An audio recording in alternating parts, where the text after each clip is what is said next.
어느 누구에게나 습관이 있습니다.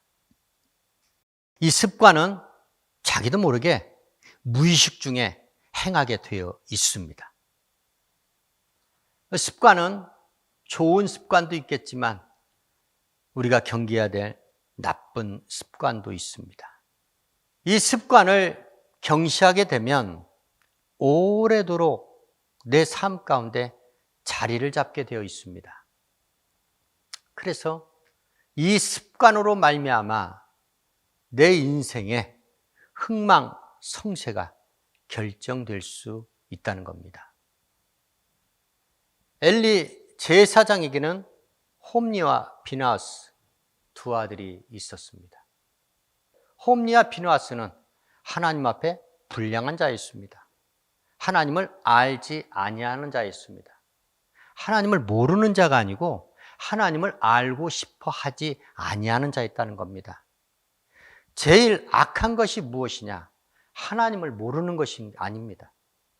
하나님을 알고 싶어 하지 아니하는 것, 그것이 죄악 중에 끔찍한 죄악이 아니할 수 없습니다. 홈리와 비나하스 이 제사장, 두 제사장도 습관이 있었는데 백성들을 향하여 백성들 앞에 행하는 습관이 있었는데 그 습관이 악한 습관이었다는 겁니다. 제사장은 제사를 인도하는 막중한 책임을 진 자입니다. 백성들이 제물을 가지고 옵니다.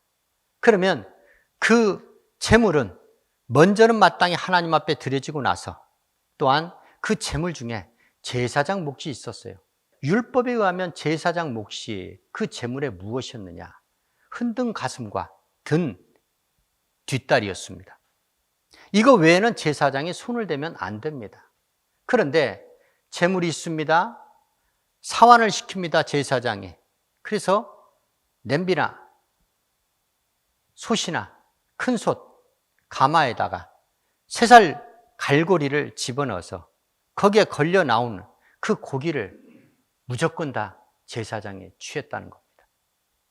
또한 하나님 앞에 드려지는 제물은 반드시 번제단에서 기름을 태워 하나님 앞에 드려져야 했습니다. 그런데 사환을 시켜서 제사장이 삶은 것을 원하지 않는다. 날 것을 원한다. 그러니 번제단에 태우기 전에 먼저 그 제물을 달라고 요구합니다.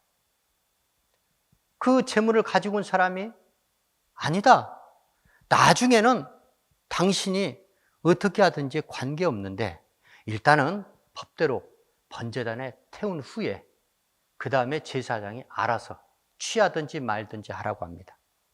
사환이 그 제물을 가지고 온 사람에게 오히려 경고합니다. 네가 주지 아니하면 빼앗을 것이다 라고 합니다. 여러분, 이게 있을 수 있는 일입니까? 있을 수 없는 일입니다. 있을 수 없는 일이 그 준엄한 율법의 통치를 받는 시대, 그것도 율법을 준행하며 백성들에게 본이 되어야 될 제사장 홈리와 비나하스가 백성들 앞에 자행했던 악한 습관이었다는 겁니다. 자, 이 홈리와 비나하스, 하나님의 제물을 탐했던 홈리와 비나하스, 하나님의 제사장으로서 직무 태만을 했던, 이 직무 유기를 했던 이 자들의 결국이 어찌 되었겠습니까? 그렇습니다. 두 아들 홈리와 비나하스는 한날에, 같은 날에 하나님께서 그 둘을 죽이십니다. 주의 종은요, 하나님께서 직접 상관하는 아주 중요한 막중한 책임 있는 자입니다. 그래서 우리 성도님들이 주의 종을 위해서 기도는 해주시되 여러분들이 주의 종은 판단하실 필요가 없습니다. 왜냐하면 하나님께서 보고 계십니다. 알고 계십니다. 하나님의 때 하나님 앞에 바로 서지 못한 주의 종들, 하나님 앞에 악행을 일삼으며 성도들에게 악한 습관으로 나아가는 자, 그 자는 결단코 하나님께서 내버려 두지 아니하신다는 겁니다. 그렇습니다. 하나님 앞에 드려지는 예배, 이 예배에 있어 혹여 우리가 악한 습관이 있다면 이 시간을 빌어서 완전히 청산하시길 예수의 이름으로 축원합니다. 자, 유다 백성들, 그들은 하나님의 택한 선민입니다. 그런데 하나님의 축복으로 말미암아 그들이 평안했을 때가 있었습니다.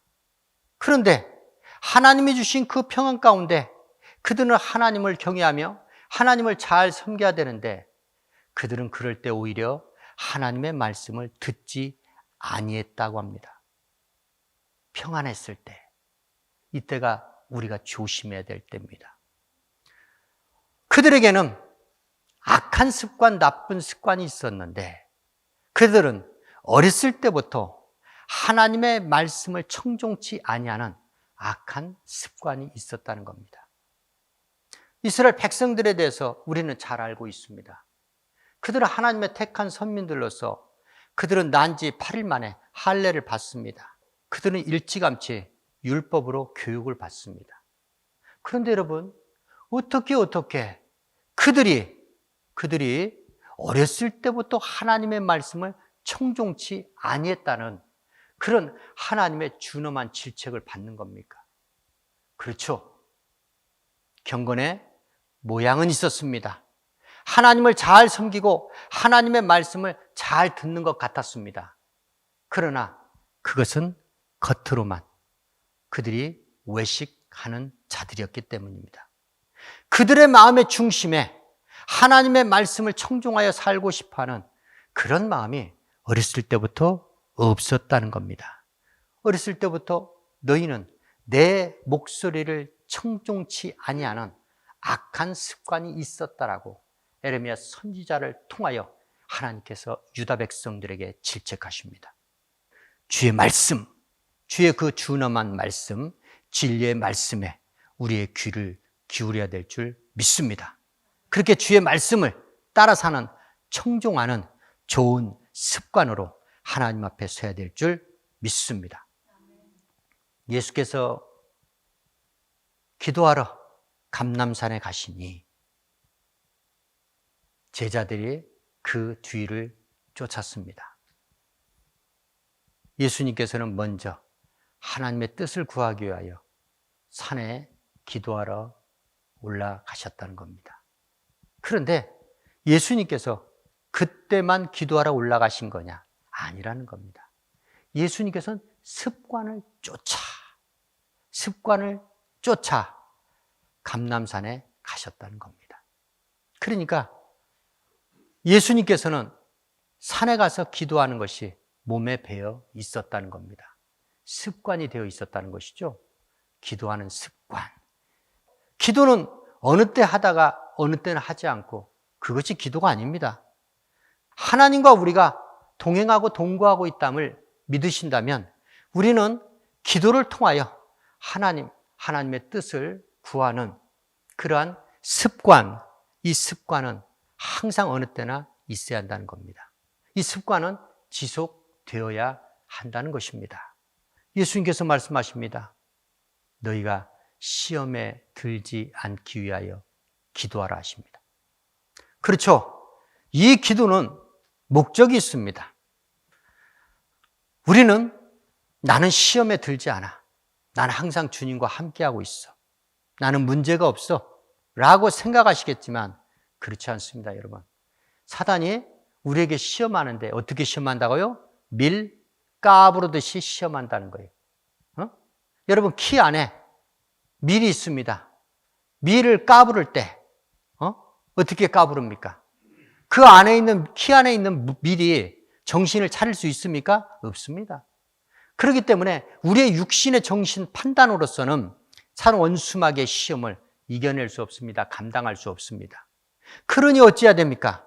기도해야 된다는 겁니다. 시험에 들지 않기 위해서 기도하는 좋은 습관 가지시길 예수의 이름으로 축원합니다. 자, 이 감람산에 습관을 쫓아 기도하러 가시니 제자들이 쫓았습니다. 그러고 나서 무슨 일이 생겼습니까? 예수님은요, 정말로 인류를 죄악 가운데 구원할 메시아 사명을 완성하기 위해서 하나님께 땀방울이 핏방울이 되도록 기도하십니다. 하나님의 뜻을 구하기 위해 기도했다는 겁니다. 그랬더니 하늘로부터 주의 사자가 내려와서 예수님의 기도를 도왔다는 겁니다. 평소에 기도하는 좋은 습관, 산은 무엇이에요? 한적한 곳입니다. 인적이 드문 곳이죠? 그 조용한 곳에 은밀하게 하나님 앞에 기도하는 좋은 습관을 가졌던 예수 그리스도. 예수 그리스도께서 습관을 쫓아 기도하시니 하늘로부터 누가 내려왔어요? 주의 사자가 내려와서 예수님의 기도를 도왔다는 겁니다. 그렇습니다. 하나님께 상달되는 기도는 어떤 기도인가? 하늘로부터 주의 사자가 내려와서 우리의 기도에 힘으로 도와주는 그때인 줄 믿습니다. 그런 기도가 하나님께 상달되는 기도인 줄 믿습니다. 그런 기도하기 위해서 우리는 어떻게 해야 된다? 평소에 언제 어느 때나 하나님 앞에 기도하는 습관, 좋은 습관을 가져야 한다는 겁니다. 그렇습니다. 시험에 들지 않기 위해서 우리는 기도하는 습관을 가져야 됩니다. 하나님의 뜻대로 원대로 살기 위해서 우리는 기도하는 좋은 습관을 가져야 됩니다. 또한 주의 사자가 내 기도에 힘을 보탤 수 있도록 성령의 권능으로 살아갈 수 있는 이 비결을 우리가 취하기 위해서, 소유하기 위해서 우리는 기도하는 좋은 습관 가지시길 예수의 이름으로 축원합니다.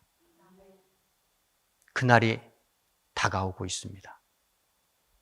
최후의 날, 심판의 날이 다가오고 있습니다. 말세지 말 이럴 때 모이기를 패하는 자들이 득세를 하게 되어 있습니다. 모이기를 패하는 자, 어떤 자들인가? 이들은 영적으로 타락한 자들입니다. 나태한 자들입니다. 영적으로 교만한 자들입니다. 여러분, 우리 주위 가운데 그런 사람 보지 않습니까? 절대로 교회를 왜 가야 됩니까? 내가 말씀을 보고 이 말씀에 순종하고 내가 거룩하고 떳떳한 하나님 보시기에 부끄러움 없는 삶을 살면 그것이 구원을 이루는 것이 아닙니까? 하고 집에서 계속해서 끊임없이 성경을 상고하면서 자기 혼자 신앙생활하는 사람이 있습니다. 교회를 왜 갑니까? 죄인들이 득실거리는 교회, 시험이 득실거리는 교회, 그곳에 가서 내가 얻을 것이 무엇이라고 교회를 왜 가는 것입니까? 그렇죠. 바로 그러한 자들이 모이기를 패하는 자들입니다. 그런데 성경은 말씀합니다. 히브리서 기자를 통해서 말씀합니다. 마지막 때일수록 그날이 가까울수록 너희는 더더욱 모이기를 힘써라. 왜 모이는 것이냐? 모여 기도하기 위해서입니다. 모여서 기도했기 때문에 120문도가 하나님 앞에 간절히 기도했기 때문에 성령 강림 사건, 이 지구촌에 성령 하나님, 예수 그리스도의 영이 강림하는 놀라운 사건이 있지 않았습니까? 그들이 모여 기도했기 때문에, 힘써 기도했기 때문에 그러한 놀라운 역사가 있었다는 겁니다. 여러분, 초대교회 어떤 역사가 있었습니까? 초대교회는 성전을 중심으로 날마다 마음을 같이하여 성전에서 모이기를 힘썼습니다. 성전에서 모이기를 힘썼다. 모임의 중심이 어디가 되어야 되냐? 성전이 되어야 한다는 것이에요. 성전은 누가 계신 곳이에요? 하나님 아버지가 계신 곳입니다. 성전은 만주의 주가 계신 예수 그리스도께서 주인이신 그곳이 바로 성전입니다. 그렇기 때문에 성전을 중심으로 우리는 모이기를 힘써야 한다는 겁니다. 성전에 모이게 되면 우리가 무엇을 합니까? 우리는 주 안에서 교제합니다. 형제 자매 간 교제를 하게 됩니다. 또한 말씀에 떡을 떼게 되어 있습니다. 또한 찬양을 하고 또한 하나님 앞에 기도하게 되어 있습니다. 그렇기 때문에 성전 중심으로 모이게 되면 하나님의 성도들, 하나님의 형제 자매들에게 원하시는 하나님의 뜻을 우리는 성취할 수 있기 때문입니다. 그렇습니다. 시편 기자가 증가하죠. 주 형제간, 주 안에서 형제간 연합하고 동거함이 실로 아름답고 선한 것이 아니냐. 선하고 아름다운 것이 아니냐.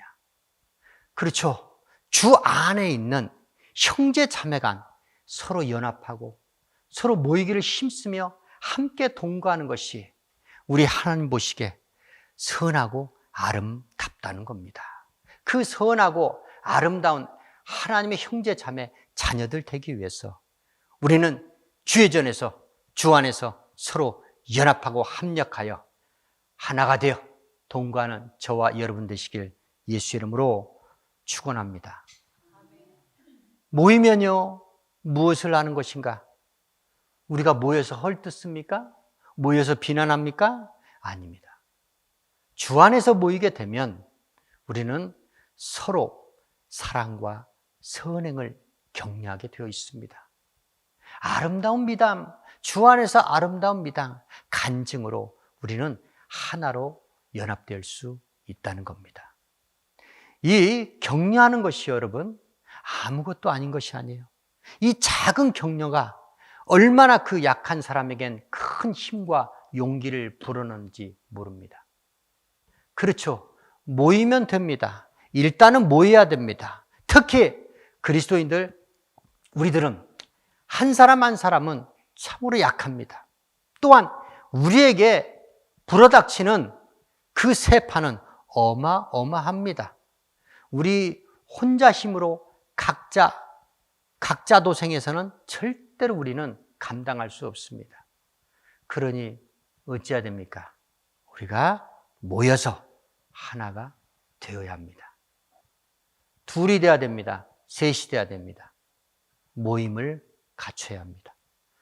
그 모임 중에 주께서 계시겠다는 겁니다. 마지막 때입니다. 마지막 때에 모임을 패하는 자, 모이기를 패하는 자들, 그들의 유혹을 뿌리치시고 그들의 괴계를 경계하시고 주의 뜻의 말씀에 순종하여 성전 중심으로 모이기를 힘쓰는 저와 여러분이 되시길 예수 이름으로 축원합니다. 모여서 기도하고 찬양하고 하나님께 연락되는 예배자의 삶을 사시길 예수 이름으로 축원합니다.